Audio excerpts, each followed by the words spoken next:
කොක්කු දෙන්න ඉබ්බ උඩින් අරගෙන යන්නේ. පළවෙනි ඉබ්බ අරගෙන යනවනේ කොක්කු දෙන්න.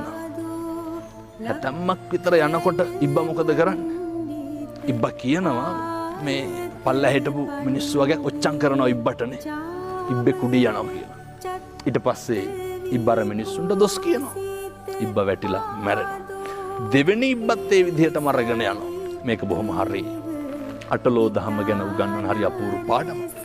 දෙවෙනි ඉබ්බ උඩින් අරගෙන යනකොට අයත් මිනිස්සු කෑ ගහනවා.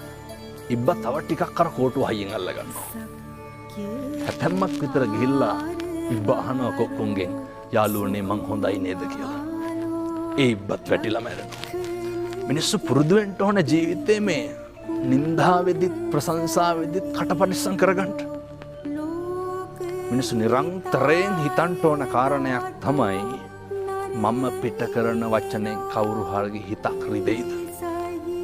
කවුරු හරි මිනිස්සෙකුට අගතියක් සිද්ධ වෙයිද කියන එක මිනිස්සු නිරන්තරයෙන් කල්පනා කරන්න ඕන.